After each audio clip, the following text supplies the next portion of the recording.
Welcome students for the second PowerPoint presentation of the third unit Administrative Machinery in India.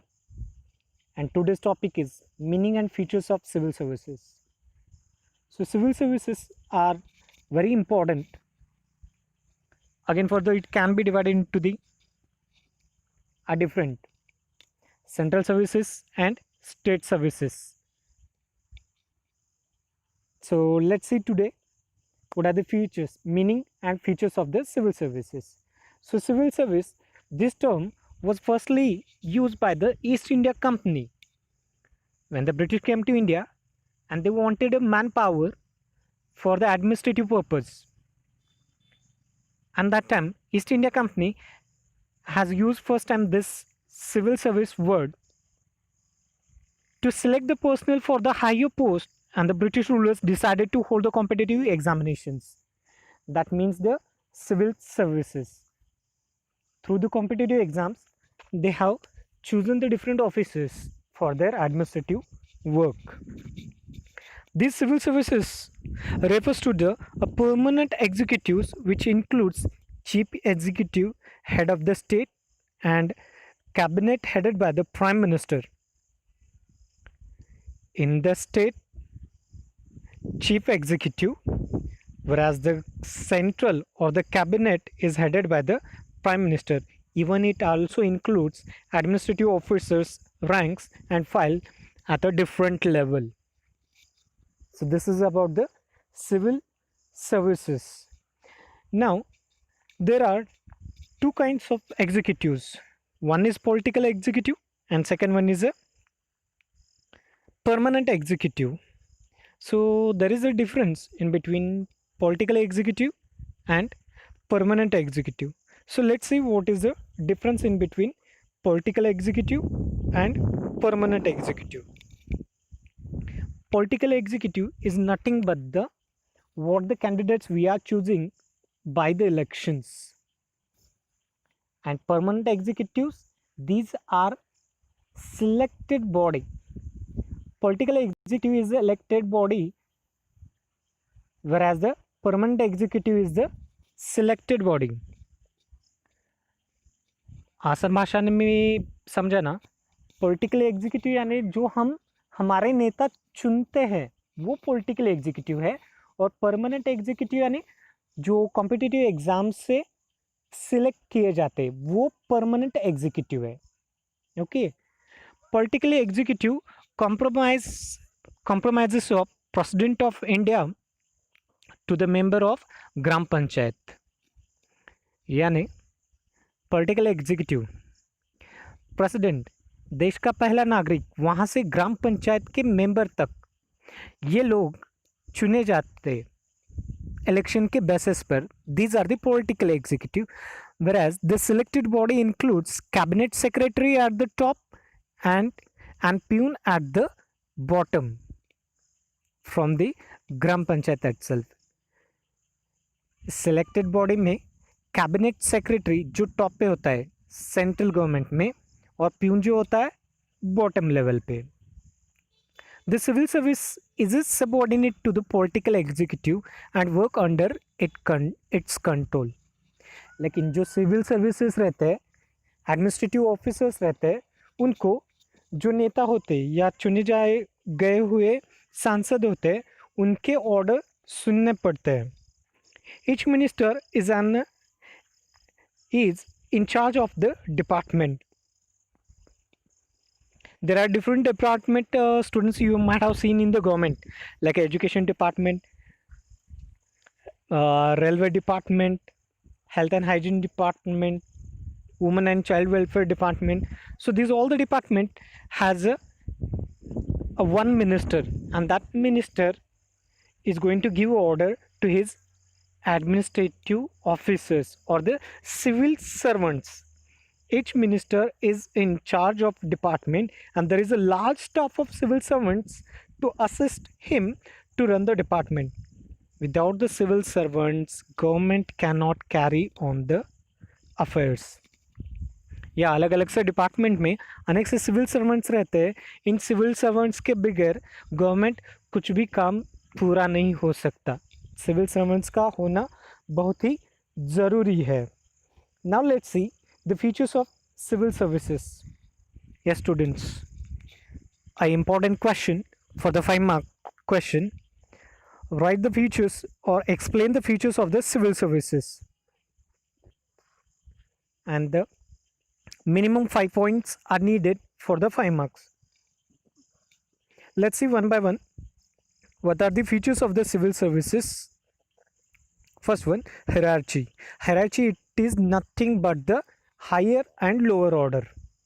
जैसे एक office में एक boss होता है और उसके तले उसके जूनियर्स रहते हैं. As like same, as per the scalar system, each civil servant has to obey his immediate supervisor or superior. Higher officer will order to his subordinate, which helps to stabilize the administration. Yes, ओहदे पे जो बड़ा officer है वो अपने छोटे officer या फिर उसके नीचे काम करने वाले लोगों को ऑर्डर देता है और वो ऑर्डर मानना उनके लिए मैंडेटरी होता है. So this is a hierarchy. A higher officer will give the order to the lower officer or subordinate, यानी जूनियर को वो ऑर्डर्स मानने ही पड़ते हैं. So this is a hierarchy. Second point, political neutrality. Civil servant refrain always from the political activities. They perform their duties without being aligned to any kind of political regime. जैसे हमने difference देखा है a political executive and permanent executive. Permanent executive यानी ये सारे civil servants जो officers रहते हैं वो परमानेंट रहते हैं, लेकिन पॉलिटिकल एग्जीक्यूटिव जो रहते हैं, जो हमने नेता चुने हुए होते हैं, वो 5 साल के लिए आते हैं. यस, उनके ऑर्डर फॉलो करना ये तो ज़रूरी है, लेकिन किसी भी हालत में जो ये सिविल सर्वेंट्स होते हैं वो किसी प्रकार का भी भेदभाव किए, किसी की भी तरफदारी किए बिना अपनी ड्यूटी करना, उसको ही पॉलिटिकल न्यूट्रलिटी कहते हैं. Without doing any kind of discrimination or doing any kind of favorism, this all the civil servants do their duties without any kind of partiality. That is a political neutrality. Third point, anonymity. Civil servants work behind the screen and remain anonymous even through the work for the government. जैसे कहते हैं कि पर्दे के पीछे रहकर काम करना. Yeah, these civil servants do the same thing. They will work very hard, but the success and failure will not go to the civil servant. Success and failure goes to the minister who is the in charge of that department. Recognition for the good work and disrepute for the any omission goes to only to the minister, not to the civil servants. यहाँ पे उस department का जो नेता होता है, minister रहता है, वही जिम्मेदार होता है, ना ही civil servants. But the whole work is done behind the screen by the civil servants itself. Impartiality. Fourth point, the civil servants have to apply the law of the state while performing duties without any favors, bias or preference to any group, without any kind of partiality. Impartially here civil servants has to work. This is another feature of the civil service. Fifth point, which is very important, that is service motto. They have to work for the society. They must be humble and service minded towards the public and do not authoritative. Yes, यहाँ पे इनका मोटो ही है service, यानी लोगों की सेवा करना, ना ही उनके ऊपर शासन करना.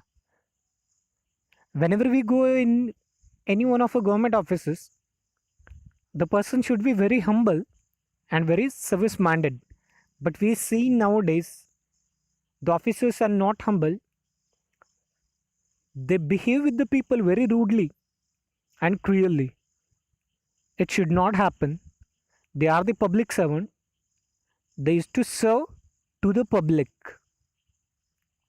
6 point, permanent. Civil servants called as a permanent executive, they retire or their retirement age is 60, even on the central government, at even in the state level also. At the age of 60, they will get retire. But for their misbehavior, they can be removed from their post. But they are permanent. A final point, that is special training. Now these newly appointed all the civil servants or officer selected candidate gets the special training to acquire the special skills of the administration. Now where this training is provided? The training is provided for every officer at the different places. So Lal Bahadur Shastri Academy of Administration, which is located in Masurai and which provides the training for the IAS officer.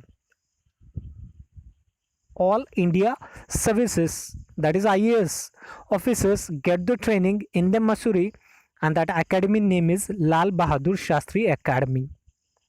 Important question, students, keep in mind.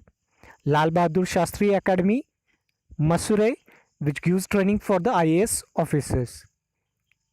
Second training center, that is Sardar Vallabhbhai Patel Police Academy, located in Hyderabad, which gives the training to the IPS officers. That is, so this is also very important. So these are the two training centers. Lal Bahadur Shastri, located in Masurai, gives training to IAS officers. Sardar Vallabhbhai Patel Police Academy, located in Hyderabad, gives training to the IPS officers. Thank you, students.